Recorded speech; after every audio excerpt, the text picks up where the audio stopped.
வாயுவும் நானுங்க நல்ல மேய்ப்பன் இயேசுவின் சீடனுங்க. தேடி வந்தாரே என்னை தெரிந்து கொண்டாரே, தேடி வந்தாரே என்னை தெரிந்து கொண்டாரே. தந்தாரே தானேனே தன தந்தாரே தானேனே.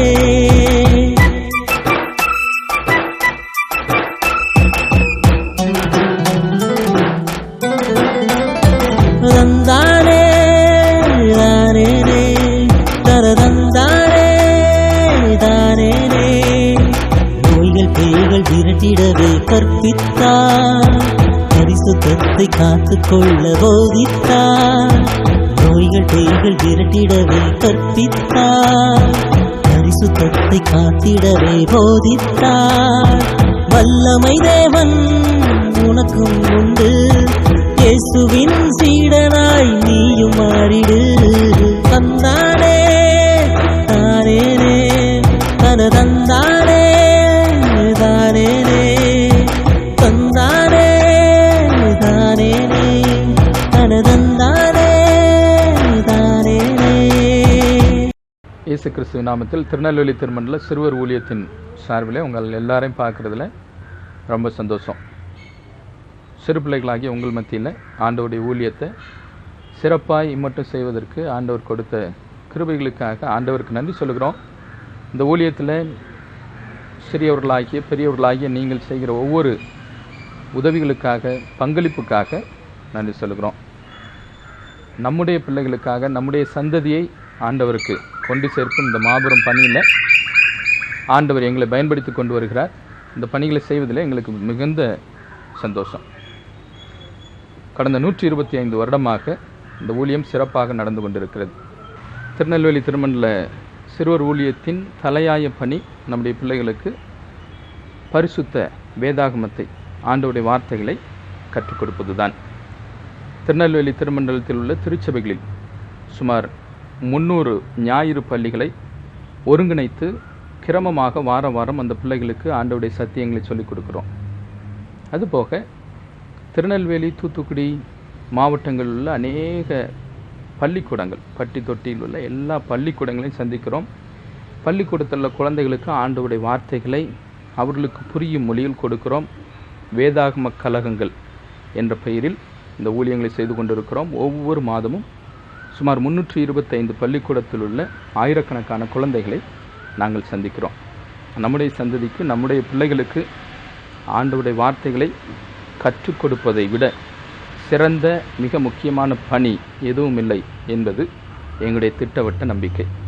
ஞாயிறு பள்ளி வேதாகம கழகத்தின் மூலம் சொல்லப்படும் ஆண்டவருடைய வார்த்தைகள் அவ்வளோ பெரிய ஊழியமா என்று சொல்லி நீங்கள் கேட்கலாம். என்னை பொறுத்தவரையில் இதைப்போல ஒரு முக்கியமான சிறந்த ஊழியம் ஒன்றுமில்லை. குழந்தைகளாக இருக்கும்போது அவர்களுக்கு கற்றுக் கொடுத்த சத்தியத்தின் அடிப்படையில் ஏற்பட்ட மறுமலர்ச்சி அநேக புனிதர்களை உருவாக்கி இருக்கிறது.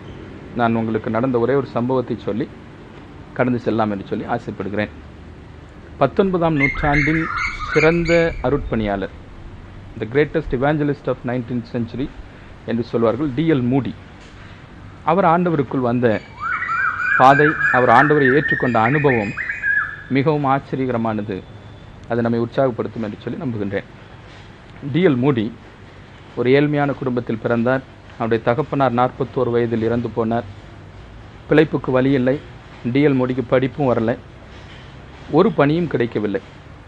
அப்படிப்பட்ட D.L. மூடி நார்த்ஃபீல்ட் அப்படிங்கிற ஒரு கிராமத்தில் அமெரிக்காவில் வசித்து வந்தார்.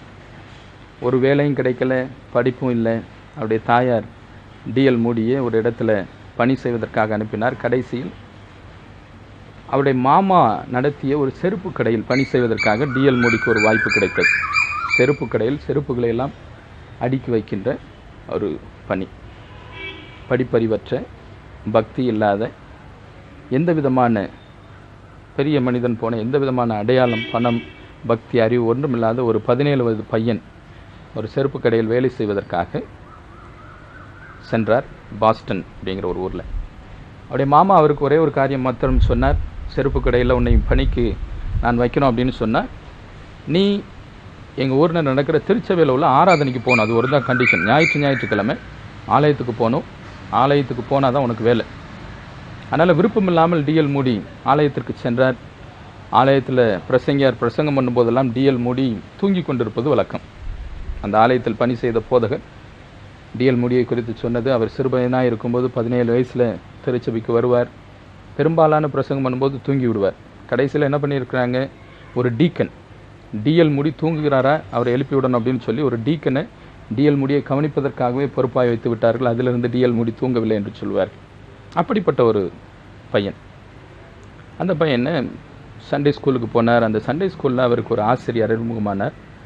அந்த ஆசிரியர் பெயர் எட்வர்ட் கிம்பல். எட்வர்ட் கிம்பல் அப்படிங்கிற ஒரு ஆசிரியர் இடத்தில் அவர் ஞாயிறு பாடசாலைக்காக, ஞாயிறு பள்ளிக்காக அவர் சென்றார். அங்குதான் அவருக்கு வேதம் அறிமுகமானது. எட்வர்ட் கிம்பல் முதலாவது டிஎல் மூடியை ஒரு நாள் வேத பாடம் வாசிக்க சொன்னார். யோவான் எழுதிய சுவிசேஷத்திலிருந்து அந்த வேத பாடம் கொடுக்கப்பட்டது. கிறிஸ்தவ குடும்பத்தில் பிறந்த டிஎல் மூடி வேதத்தை எடுத்து திறந்தார். பழைய ஏற்பாட்டில் யோவான் சுவிசேஷத்தை தேடினார். அதை பார்த்த எட்வர்ட் கிம்பலுக்கு மிகுந்த வேதனையாக இருந்தது. ஒரு கிறிஸ்தவ குடும்பத்தில் பிறந்த ஒரு பையன் இப்படி யோவான் சுவிசேஷத்தை, யோவான் நற்செய்தி நூலை பழைய ஏற்பாட்டில் தேடுகிறானே என்று சொல்லி அன்றிலிருந்து டிஎல் மூடிக்காக அந்த ஞாயிறு பள்ளி ஆசிரியர் அதிகமாய் ஜபிக்க ஆரம்பித்தார். டிஎல் மூடியை குறித்த ஒரு பெரிய பாரம் எட்வர்ட் கிம்பல் எனும் ஞாயிறு பள்ளி ஆசிரியரை பற்றியது. திருச்சபை முடிந்தது. அடுத்த நாள் இந்த மனிதனை, இந்த மகனை, டிஎல் மூடியை பற்றிய பாரம் தொடர்ந்து அந்த ஞாயிறு பள்ளி ஆசிரியருக்கு இருந்ததினால் அடுத்த நாள் மெதுவாக அவர் டிஎல் மூடியை தேடி சென்றார். அந்த மனிதன் எங்கே இருக்கிறான் அப்படின்னு சொல்லி அவரை பற்றி விசாரித்து அவர் பணி செய்த ஹால்டன் ஷூ ஸ்டோர் என்று சொல்லப்படுகிற ஒரு செருப்பு கடைக்கு போனார். அந்த கடையை தேடி அலைந்தார். போகும்போது அவர் அந்த கடைக்குள் டிஎல் மூடி இருப்பதை பார்த்தார். டிஎல் மூடி அந்த கடையின் பின்பகுதியில் கடைசி பக்கத்தில் செருப்புகளை பேப்பரில் சுற்றி அடுக்கி கொண்டிருந்தார். அதை பார்த்த உடனே இவருக்கு ஒரு பெரிய போராட்டம். வியாபாரம் நடந்து கொண்டிருக்கும்போது செருப்பு கடைக்குள்ள டிஎல் மூடியை பார்க்க செல்வதா, போய் அவரோடு எப்படி பேசுவது என்று சொல்லி அவருக்கு ஒரு பெரிய கேள்வி. இருந்தாலும் ஜெபித்து விட்டு உள்ளே சென்றார். உள்ளே போன உடனே டிஎல் மூடியை பார்த்தார். டிஎல் மூடிக்கு நம்ம ஞாயிறு பள்ளி ஆசிரியர் வந்திருக்கிறார் என்று தெரியும், வேறு எதுவும் தெரியாது. போய் டிஎல் மூடி தோளில் ஒரு கையை வைத்தார். வைத்து எட்வர்ட் கிம்பல் ஆண்டவருடைய அன்பை குறித்து சொல்ல ஆரம்பித்தார். டிஎல் மூடி தோளில் கை வைத்து ஆண்டவருடைய அன்பை குறித்து சொல்ல ஆரம்பித்தார். டிஎல் மூடியும் கேட்டுக்கொண்டே இருந்தார். ஆனால் டிஎல் மூடி இவருடைய முகத்தை கவனிக்கவில்லை. அதுக்கப்புறம் சொல்லிட்டு இவர் ஜெபிக்க ஆரம்பித்தார். ஜெபிக்க ஆரம்பிக்கும்போது டிஎல் மூடி எட்வர்ட் கிம்பல் அவருடைய முகத்தை பார்த்தார். தன்னுடைய ஞாயிறு பள்ளி ஆசிரியரான எட்வர்ட் கிம்பலுடைய கண்ணீரிலிருந்து கண்ணீர் ஒடிந்து கொண்டிருந்தது. அவர் அழுது கொண்டே இந்த மகனுக்காக, மனிதனுக்காக ஜெபித்தார். அந்த தினம் டிஎல் மூடி தன்னுடைய பாவங்களை ஆண்டவரிடம் அறிக்கையிட்டு அந்த இடத்திலே முழங்காற்படியிட்டு ஆண்டவருக்காக தன்னுடைய வாழ்க்கையை ஒப்பு கொடுத்தார். 19ஆம் நூற்றாண்டின் மிக பிரசித்தி பெற்ற, இல்லை என்றால் 19ஆம் நூற்றாண்டின் சிறந்த அருட்பணியாளர் என்று சொல்லப்பட்ட டிஎல் மூடி ஒரு செருப்பு கடையின் தாழ்வாரங்களில் ஒரு ஞாயிறு பள்ளி ஆசிரியரால் ஆண்டவருடைய மீட்பை பெற்றுக்கொண்டார் என்பது அதிசயமான காரியம். இப்பொழுதும் அமெரிக்கா சென்றால் நீங்கள் பார்க்கலாம், பாஸ்டன் நகரில் டிஎல் மூடி என்கின்ற மனிதன் இந்த இடத்தில் இருந்த ஒரு செருப்பு கடையில் தான் ஆண்டவரை ஏற்றுக்கொண்டார் என்று சொல்லி ஒரு அழகான நினைவு கல்வெட்டு வைக்கப்பட்டிருக்கிறது. நம்முடைய குழந்தைகளுக்கு ஆண்டவருடைய வார்த்தைகளை கற்றுக் கொடுப்பது மிக முக்கியம். அதை கற்றுக் கொடுப்பதற்கு பெரிய தாயன்பும் அவர்கள் மேல் பெரிய கரிசனையும் வேண்டும். அப்படிப்பட்ட கரிசனையோடு, தாயன்போடு எங்களுடைய ஊழியத்தில் எங்களோடு தோள் கொடுத்து உறுதுணை செய்கிற அநேக ஞாயிறு பள்ளி ஆசிரியர்கள், தன்னார்வ தொண்டர்கள், இந்த ஊழியத்திற்காக தன்னலமின்றி அள்ளி கொடுக்கும் ஆண்டவருடைய மக்கள், உங்கள் அனைவரையும் ஆசீர்வதிப்பார். நம்முடைய பிள்ளைகளை ஆண்டவருடைய மீட்பிற்கு நேராய் வழிநடத்தும் நம்முடைய பணி தொடரட்டும்.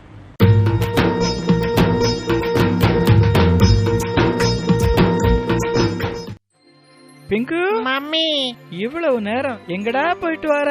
ஜாலியா சுத்திக்கிட்டு இருந்தேன் மம்மி. ஓ, எப்பொழுதும் சந்தோஷமா சுத்துறதா உன் வேலை என்ன? ஆமா மம்மி, எனக்கு கவலையே இல்ல, நீங்க தான் எனக்கு எல்லாம் தர்றீங்களே. நல்லது நல்லது. பிங்கு, இப்பொழுது நீ சந்தோஷமா இருக்கிறதுலாம் தப்பே இல்ல. அப்படியா மம்மி? ஆனா ஒண்ணு, நன்மை செய்து சந்தோஷமா இருக்கணும் பாத்துக்கோ. சரி மம்மி.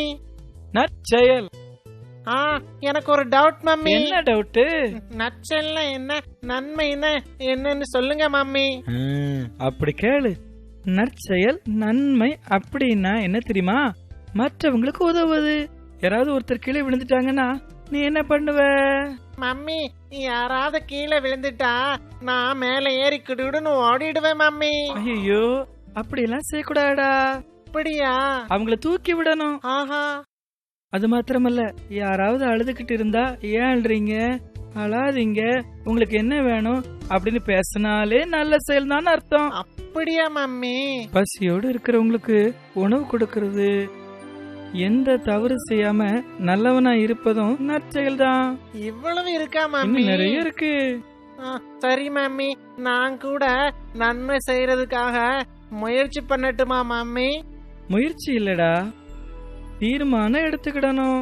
கடவுள் நன்மை செய்யும்படிதான் நம்மள படைச்சிருக்காரு. அவருடைய வசனம் என்ன சொல்ல தெரியுமா?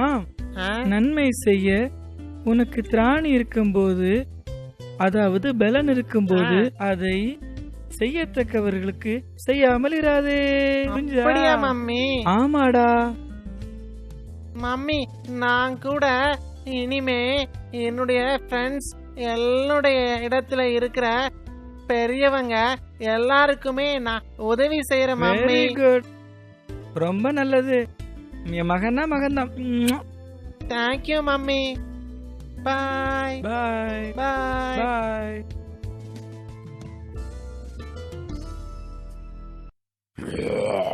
டைகர் சித்தப்பா.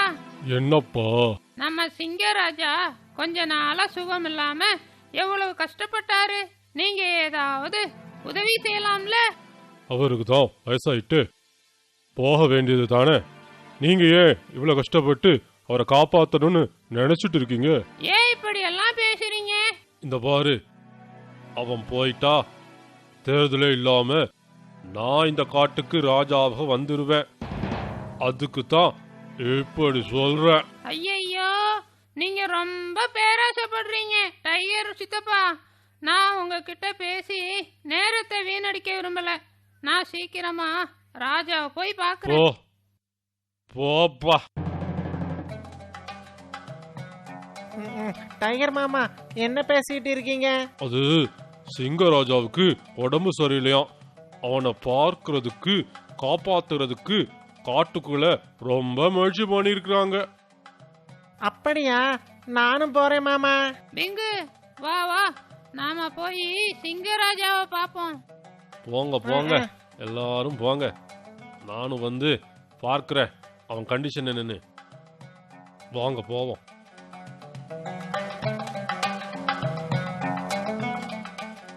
ஐயோ, வயிறு வலிக்குது, காப்பாத்துங்க. டாக்டர், சிங்கராஜாவுக்கு இப்ப எப்படி இருக்கு? எப்படி சொல்லுவேன், நானும் என்னால் முடிஞ்ச மருத்துவம் பார்த்துட்டேன். நம்ம பகுதியில் உள்ள மூலிகையெல்லாம் கசக்கி கொடுத்துட்டேன். சிங்கராஜாவுக்கு வயிற்று வலி தீரலை. ஐயோ, வலிக்குது. என்வி ரொம்ப சாப்பிட்டதால வயிற்றுல புண்ணு இருக்கு. ஆனால் அந்த உயர்ந்த மலையில் ஒரு மூலிகை செடி இருக்கு. அதை மட்டும் கிடச்சிட்டா, அதோட சாரை அவர் குடிச்சிட்டாருன்னா வயிறு வலி நீங்கிரும். யாராவது போங்க, யாராவது தேடுறதுக்கு உதவி செய்யுங்க. மூலிகை கொண்டு வாங்க. போய் பறிச்சுட்டு வரேன், நான் வாரேன். யாரு? பிங்கு குட்டியா? ஓ, போயிட்டு வா போயிட்டு வா. இது வீண் முயற்சி. அவ எங்க போய் காட்டுக்குள்ள என்னத்தை கண்டுபிடிச்சிட்டு வர போறான்? சும்மா நேரத்தை வீணடிக்காம சுவாலிய பார்த்துட்டு போவாங்க. எல்லாரும் போங்க, சொல்றேன்ல. டைகர் பிரதர், அப்படி பேசாதீங்க. நாம முயற்சி எடுக்கும்போது கண்டிப்பா வெற்றி பெறலாம். இது உண்மை. அவன் பொழைக்க மாட்டான். ம். அதோ பிங்கு குட்டி வந்து விட்டான். கொண்டா கொண்டா ராஜா ராஜா சாப்பிடுங்க சாப்பிடுங்க, மூலிகை சாப்பிடுங்க, ஒண்ணும் பண்ணாது, எல்லாம் சரியாயிடும். இனிமே நம்ம காட்டு ராஜாவுக்கு ஒண்ணும் செய்யாது, அவர் பிழைச்சிப்பாரு. பிங்கு நல்ல காரியம் செஞ்சிருக்க.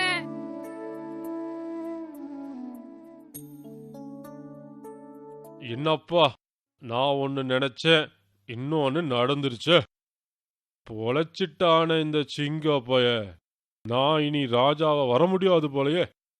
போங்க, இந்த காட்டை நம்பி பிரயோஜனமே இல்லை. வேற காட்டை நம்பித்தான் போகணும்.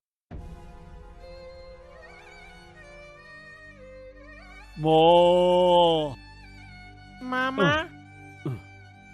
ஏன் இங்க படுத்திருக்கீங்க? அப்பா தாங்க முடியல. அன்னைக்கு வேகமா ஓடி போகும்போது கல் தட்டி கீழே விழுந்துட்டோம்ப்பா. ஐயோ, என் கால்ல சரியான அடி. அப்படியா மாமா? 2 நாளா என்னால சரியா நடக்க கூட முடியல. மாமா அதான் இந்த சாப்பிட்டீங்களா? இடத்திலே படுத்திருக்கேன். மாமா சாப்பிட்டீங்களா? சாப்பிட்டு 2 நாளாச்சுப்பா. பசி வேற, காதெல்லாம் அடைக்குது. மாமா நான் போய் சாப்பாடு எடுத்துட்டு வரேன் மாமா, நீங்க அப்படியே இருங்க, நான் போயிட்டு வரேன் மாமா. நான் வாரேன் மாமா, நான் வாரேன் மாமா.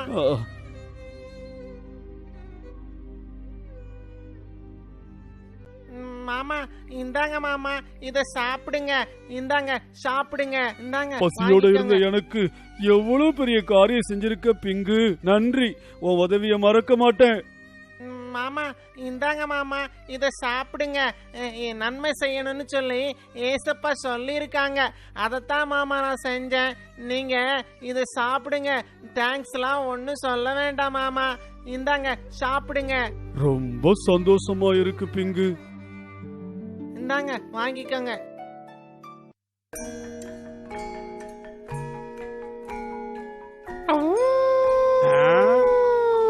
ஏய் கரித்தம்பி, ஐயோ நரித்தம்பி, என்ன சிநேகிதனே, என்னடா ஊழ விட்டுக்கிட்டு வர்ற? ஒரே சோகமா இருக்கு. ஏன் சோகமா இருக்க? இந்த குரங்கு கூட்டம் எல்லாம் இப்ப பெரிய ஆளா ஆயிடுச்சு காட்டுல. என்ன சொல்ற? அந்த பிங்கின்னு ஒரு குரங்கு இருக்கு, அது இப்ப ஹீரோ ஆயிடுச்சு. ஹீரோ ஆயிடுச்சா? நம்ம காட்டு ராஜாவுடைய உள்ளத்துல இடம் பிடிச்சிடுச்சு. ஆமா, நீ சொல்றது எனக்கு குழப்பமா இருக்க. எல்லாருக்கும் நன்மை செய்யறேன்னு காட்டுல நல்ல பேரை வாங்கிட்டு இருக்கு இந்த பிங்கு குரங்கு. ஆஹா, பிங்கு பெயரும் புகழும் வாங்கிக்கிட்டு இருக்கான், நம்ம பெயர் மங்கி போயிட்டா. ஆமா, எனக்கு ரொம்ப நாளா இந்த குரங்கு கூட்டத்துல ஒரு கண்ணு பாத்துக்கோ. நான் கிட்ட போறதுக்குள்ள தாவி தாவி ஓடி போயிடுறானுங்க. நீ சொல்றிய இந்த பிங்கு பைய ரொம்ப நல்லவன்ட்டு, சாப்பிடணும் போல இருக்க. அதுக்கு நான் உனக்கு ஒரு ஐடியா சொல்லணும். அதுக்கு தானே உன்னோட நான் ஃப்ரெண்ட்ஷிப் வச்சிருக்கேன். அவன் யாருக்கு கஷ்டம்னாலும் விழுந்தடிச்சு ஓடி வந்து உதவி செய்வான். உனக்கு உடம்பு சரியில்லாத மாதிரி நடி. ஆஹா, மரத்துல இருந்து இறங்கி வந்துடுவான். அந்த நேரம் நீ அவனை கவ்வுன்னு கவ்விரலாம். ஏய் நரி தம்பி, உனக்கு தாண்டா ரொம்ப மூளை இருக்கு. ஆலமரத்து அடியில நான் சுகமில்லாம படுத்துக்கிற மாதிரி நடிக்கிறேன். அவன் வருவான், நீ சொன்ன மாதிரியே சுத்தி வளைச்சிருந்தேன். வரட்டும் வரட்டும். அநியாயம் அநியாயம், அக்கிரமம் அக்கிரமம். என்ன என்ன என்ன பிரச்சனை? சிங்கராஜா, நம்ம பிங்கு அந்த பாம்பும் நரியும் ஆலமரத்து அடியில வச்சு கடிச்சு சாப்பிடுறதுக்கு பிளான் பண்ணி வச்சிருக்கிறாங்க. பிங்குக்கு ஆபத்தா? விடமாட்டேன், இப்பவே வாரேன். சிங்கராஜா, ஏய் பாம்பே, உன்னை விடமாட்டேன், உன்னை ஒரு வழி பண்ணிடுவேன். இந்த வாரேன், நீங்க பின்னாடியே வாங்க. இந்த வாரேன்.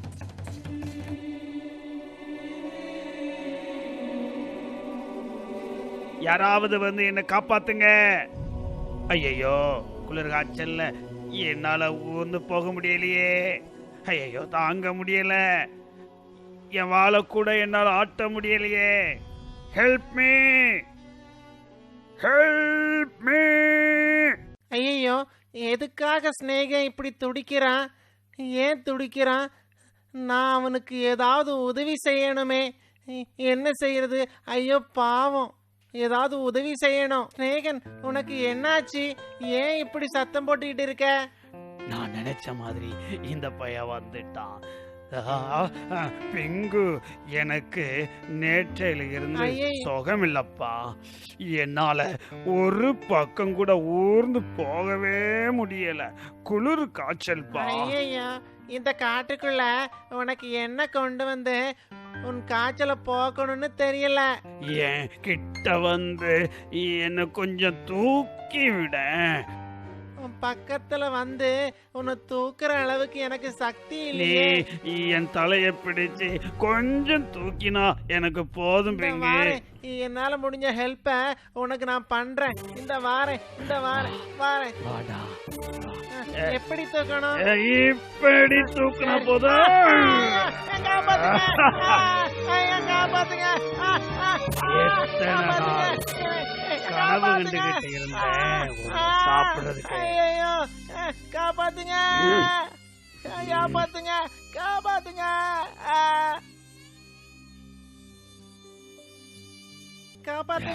காப்பாத்துங்க.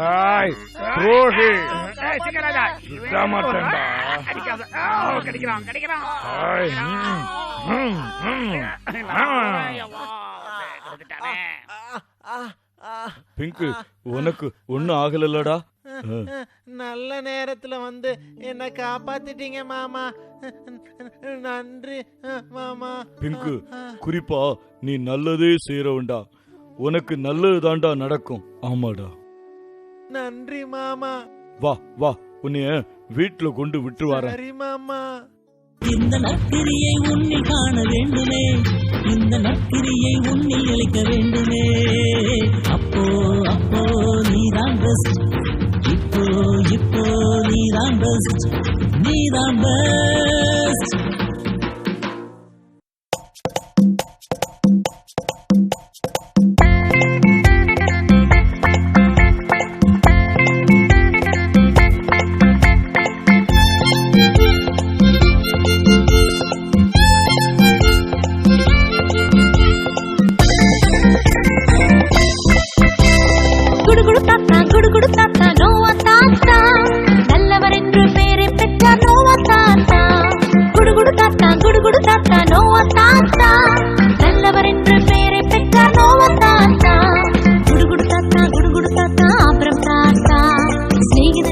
அழைக்கப்பட்டார் ஆபிரம் தாத்தா.